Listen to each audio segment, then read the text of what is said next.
What can the iPhone 17 Pro camera do? The wrong question. Let's ask some better questions. What about the bump? That's something I really wondered about. I wondered if it was going to be too bulky in my pocket, get in my way, be uncomfortable. It's the biggest change in form factor in an iPhone in many years. Does it matter? Apple says the antenna has been moved into the bump and that it improves reception. I have bars in places where I used to have no cell coverage at all. I wondered if it would bother me, but I don't notice it. Another excellent question is, does it come in orange? I'm not really into orange, but at least it'll be easy to find.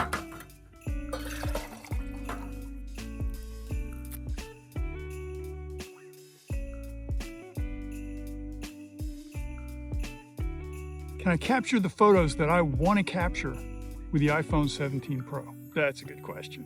Imagine walking into a running shoes store. The smiling sales clerk walks up to you. She's as thin as a reed. She looks like she probably runs 10 miles a day. She says, "Can I help you?" You say, "I want your fastest pair of running shoes." She can't hide her surprise, but she recovers quickly and says, It's not the running shoes that are fast. It's the runner wearing them. The most important ingredient for taking great photographs isn't a great camera. So what are the most important elements to taking photographs? These are what a photographer has to focus on: an interesting subject, interesting light, and composition. Also, taking lots of bad photographs. If you take a lot of pictures, you're going to get some really good ones. Few here, few there. Just get rid of the bad ones. I travel to a lot of amazing places because I live in this. And I've taken more bad pictures than anyone on earth, except maybe a National Geographic photographer. That's right. The most respected photographers in the world take a lot of bad pictures. A lot. On a typical assignment, they will shoot 30 to 40,000 photographs in a couple of weeks' time. And they only use 10 or 20 for the article that they're working on. If photography were an exact science, they would just go shoot the 10 or 20 pictures and be done with it. Photographic Styles is a feature of the Photos app on your phone. I love this. I was outside our camper in southern Utah and happened to see this rocket in flight. So I pulled out my iPhone and got this cool picture. As you can see, this is a quick way to give your photos a completely different feel. This feature is only for photographs and it isn't available for videos at this time.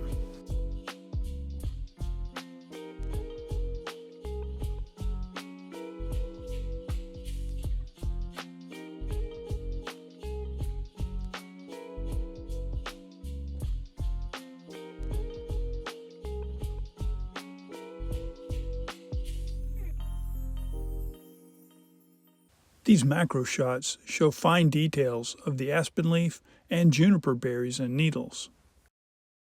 Why would I want to use an iPhone 17 Pro as my main camera? Extremely rapid deployment. You can't deploy a full-frame camera nearly as quickly. Henry David Thoreau once said, "The things you own end up owning you." I agree with that, and I don't want to have all of my experiences dominated by the gear that I'm trying to work with to use. Complexity is the enemy of creativity. I want to focus my time on composing photographs and looking for opportunities to take photographs when I'm out and about, exploring a city like Santa Fe or Moab, or hiking in the Rockies, or exploring canyons in Utah. I don't want to be thinking about my camera. I want to be thinking about the place where I am. I want to be in the moment. Some people have a camera bag. I have a camera pocket. When we're camping in the desert, we see a lot of amazing sunsets, and the iPhone 17 Pro captures them really well. The case is aluminum. The screen has a hardness rating of 8 on the Mohs scale, that's MOHS. A diamond, which is the hardest material on Earth, has a hardness rating of 10. This thing's tough. It can get wet, you can drop it in the water, it's sealed against dust. I don't want to have to protect my expensive equipment from the elements like dust and rain or dropping it. Let's face it, everybody has dropped their phone. And mostly they're fine. You drop a camera and it's... Hiking in the La Salle Mountains of southern Utah, I took this time lapse to capture the clouds building over this peak. The iPhone handled these changing conditions well. Is this the right year to buy a Pro Series iPhone? In the iPhone 17 Pro, all 3 cameras have matching resolutions of 48 megapixels. The last time that an iPhone Pro had matching resolutions for all 3 cameras was the iPhone 13 Pro. I like having all 3 cameras with matching resolutions. It makes the decision making a lot easier when I'm deciding which camera to use. Even though all 3 cameras are 48 megapixels, the sensors are not the same size. So I drew a diagram of the sensor sizes to compare and to show you. And when I did, I realized something really interesting. The square on the left is the size of the 4X and the ultra-wide cameras. Look at the smaller square in the bottom right of that square. That is how much of the sensor is used for the 8X and the macro cameras. That is the size, but it uses the center of the sensor. The larger square on the right is the size of the main sensor. This is why it's the best choice for night pictures. The larger size means it can capture much more light. Look at the piece of the main sensor that is used for the 2X camera. It's nearly as large as the full sensor for the 4X and the 0.5X cameras. So it's really like there are 4 cameras and not just 3. Now, look at the size of the sensor of a full-frame camera. Apple uses computational photography to make up for some of this size difference. Now, here is the 8X, the 4X, the 2X, the 1X, and the 0.5X. When the light is good, the camera is great, especially the 1X camera.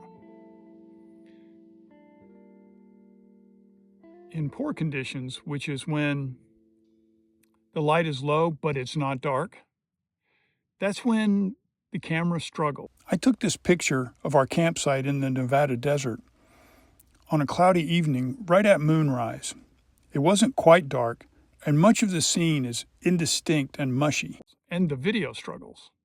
In fact, the video struggles more, because if you think about it, even if you're holding the camera by hand, the phone will allow up to a 10-second exposure because it's got great stabilization and it takes multiple photos and matches them for you. Puts them together, you don't even know it. You don't know it's happening. It happens back there behind the screen somewhere. But say the sun has set, but it's not dark yet. So night mode doesn't kick in. That's when the camera doesn't do very well. And the video, well, the slowest video frame rate you can record at is 24 frames per second, which means every frame can't be exposed. It can't take in light for more than 1/24th of a second. It's not much time for a very small sensor when there's not much light. So the video is great. In fact, I've shot this entire video with the iPhone 17 Pro. So you can judge for yourself what you think of it. And I'm using the built-in mic for the whole thing as well. So there's no external mic connected to this. You can judge for yourself what you think of the microphone. And I'm mostly working outside. There's a little breeze. It cancels that out pretty well. I think the sound is very good. That darn airplane. Can you hear that thing?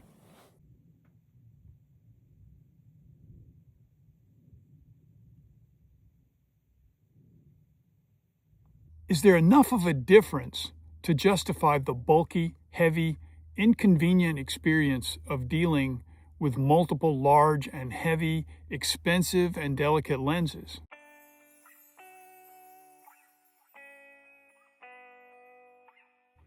I have a friend that's a professional photographer, and he was working on a movie set one time.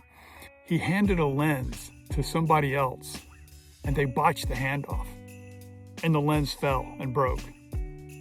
It's $5,000 gone in an instant. Contrast this with dropping your phone. Is there anyone alive that hasn't dropped their phone? Usually it survives with no damage. A case is important here, and I always use a case.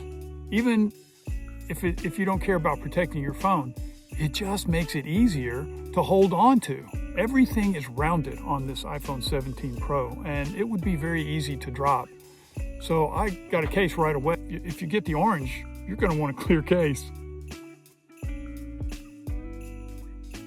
Every time I capture a good photo with my iPhone 17 Pro, I have a moment of satisfaction at having captured a nice image without needing to rely on a bunch of extra gear as a crutch. We jumped on our mountain bikes and took off from camp. After a long climb, I stopped, looked back to see my wife bearing down about 80 yards behind me. I took this with the 8X on the iPhone 17 Pro. Much later in that same ride, as we got deep into the backcountry, a trio of VW Synchro vans passed me as the occupants were cheering me on. I love the spirit of fun in this picture. I couldn't get all three of the vans in the frame because of the rolling terrain. This was also with the 8X. Can I get good results using the iPhone 17 Pro at night? Night mode is one of my very favorite features of this camera. There are a lot of different photographic opportunities at night, and this camera handles them really well. And if you want to see a lot of examples, you should watch my iPhone 17 Pro night photography video, which I will link at the end of this one.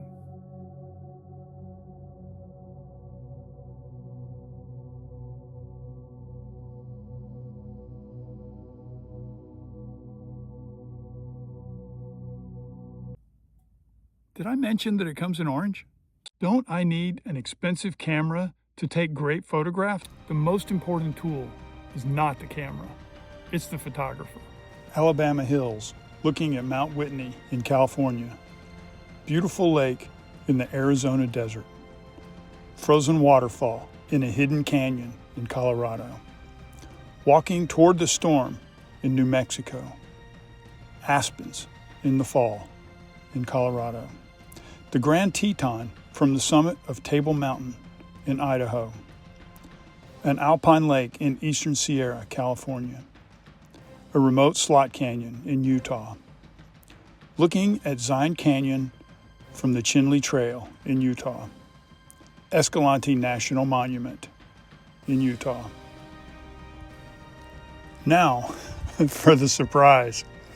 These last 10 photos weren't taken with my iPhone 17 Pro, or with a camera even, but with previous iPhones.